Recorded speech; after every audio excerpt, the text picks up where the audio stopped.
So before I begin my talk, I want to start with a disclaimer. This talk will involve discussing strategies towards supporting others in positive long-term change, but keep in mind its limitations. You should not be an unlicensed therapist for anyone, and if anyone you know is experiencing severe emotional or mental issues, know when to set boundaries and recommend that they seek professional help. This is for their own benefit as well as yours. Okay, let's begin. I want you to think of a time in your life where you supported someone else towards positive long-term change. Maybe it was a friend in a difficult time, or maybe a skill in a professional context, maybe feedback on a creative project. I want you to think about that time carefully and really ask yourself if you feel like that person benefited from that change all the way till now. To help illustrate this, I'll talk about a time where this happened with me. When I first started teaching, I started teaching in Japan through the Japan Exchange and Teaching Program. I taught in one of the most beautiful places in the world, in Yubari City, in the northernmost prefecture of Hokkaido. About a month in, I received an email from my mentor teacher. It was a scathing, single-spaced, two-page letter of everything I had been doing wrong up until that point, including things like walking and eating, or eating strong-smelling citrus fruits, for example. Now, I was tempted to argue back. After all, I had only just gotten there, wasn't familiar with many of the customs, I wasn't trained very well, and I was pretty young. But I thought, well, I should try something different. I should try a different approach that was uncharacteristic of me at the time. I apologized and said that I would do better.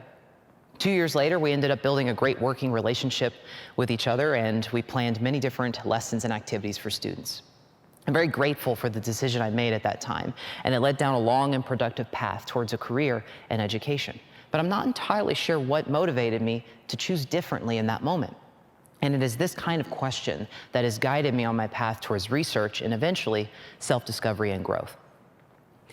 Now, before I talk about that, I'll talk a little bit about myself. My name is Andromeda Hightower, and I'm a recently graduated PhD from the University of Nevada, Las Vegas. My focus of research is in teacher education, specifically in instructional coaching, mentoring, and feedback. I was originally interested in these topics because it started from right when I began teaching. I received a great deal of one-on-one support from both coaches and mentors. I wanted to pay back some of that support that I had received, but I found a surprising amount of difficulty in accomplishing that task. To begin, I want to think about the question posed in the title. Changing other people, is it even possible? Now, clearly, from your own experiences and my own, changing other people does happen. It's not so much whether it's possible at all, but rather if we have any control over the extent and nature of the impact we have on others. This time, I want you to think of a time in your life where you were changed by someone else. Was that change potentially negative? Was it random? Is the other person even aware that they had this change in you? To think about this a bit more, I consider teaching as a good example.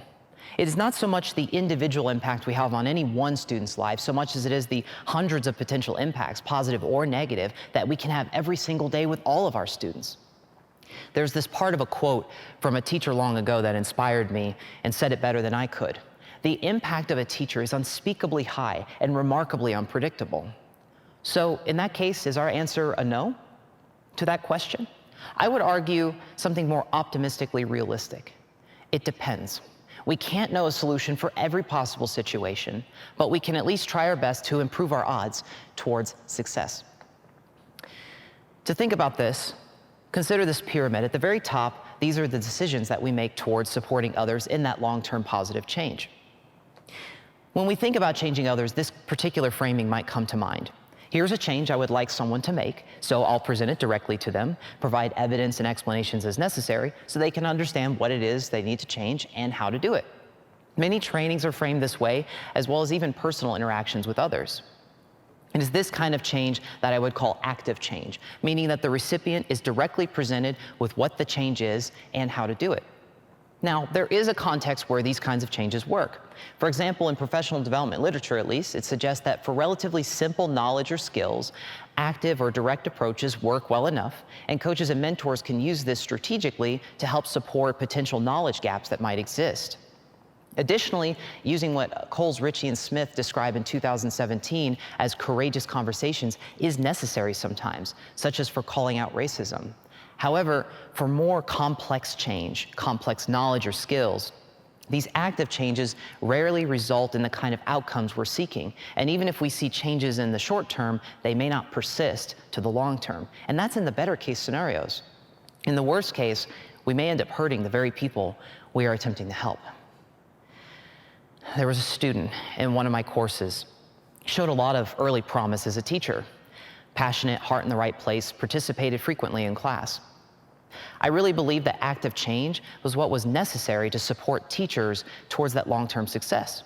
So I provided ample amounts of feedback, both during class as well as on assignments, about every small detail I could think of. Consider this, add this, have you thought of this, and so on. One day, the student came to my office feeling concerned about their teaching. So I provided many of the same points of feedback I already provided before. And instead of helping them, they cried. They left worse than they did walking in. And frankly, I'm still not even sure if they're still in the profession at this point. I failed as a teacher educator in that moment. I failed to consider a different approach that might have helped, to take a more passive change approach, to actively listen, to seek to understand and to understand the person before jumping to conclusions. Ultimately, it's hard to know exactly what kind of approach is best for every situation. After all, even in the scathing letter example, it was an active change that did inspire my own change. But at the very least, we can consider this as one of many different approaches that we have as tools in our arsenal as coaches or mentors. To consider now, the bottom of the pyramid is self-awareness, specifically self-awareness about the act of changing others itself. In my own research, I found that my desire to help other people was not always exclusively altruistic. Codependency, born from childhood trauma, meant that at least part of the reason that I wanted to help other people was because I wanted the reassurance that I was a helpful person. Maybe I put so much of that feedback and all of this active change in my classes because I wanted the reassurance that I was a helpful person. Maybe I accepted that scathing letter all those years ago because I had yet fully developed a sense of self-love. It is these kinds of desires and fears and many others that can potentially influence the ways that we make decisions towards helping other people. So we must be authentic in our self-discovery process. Okay, well, easier said than done, right? How do we even begin that? And obviously, since we're talking about the self, it's going to vary from person to person. But I do think there's one common thread among all of them, which is that a desire to change oneself to some extent must emerge from the self, and that support received from others should similarly encourage this effort. Now, in my case, a variety of different things helped. Therapy played a role, as well as interacting with many different people from different walks of life across the world. Diversity is the stuff of growth, after all. But by far, the most instrumental change was one that I developed as part of my dissertation research, a self-study methodology that involved hybridization between action research strategies and self-reflexive journaling techniques. Now, that's a whole lot of words to describe what's ultimately a fairly simple concept, so I'll do so through an example. Let's say there's someone you're trying to help. You start a journal about that person you're trying to help, ideally right after an interaction you've had.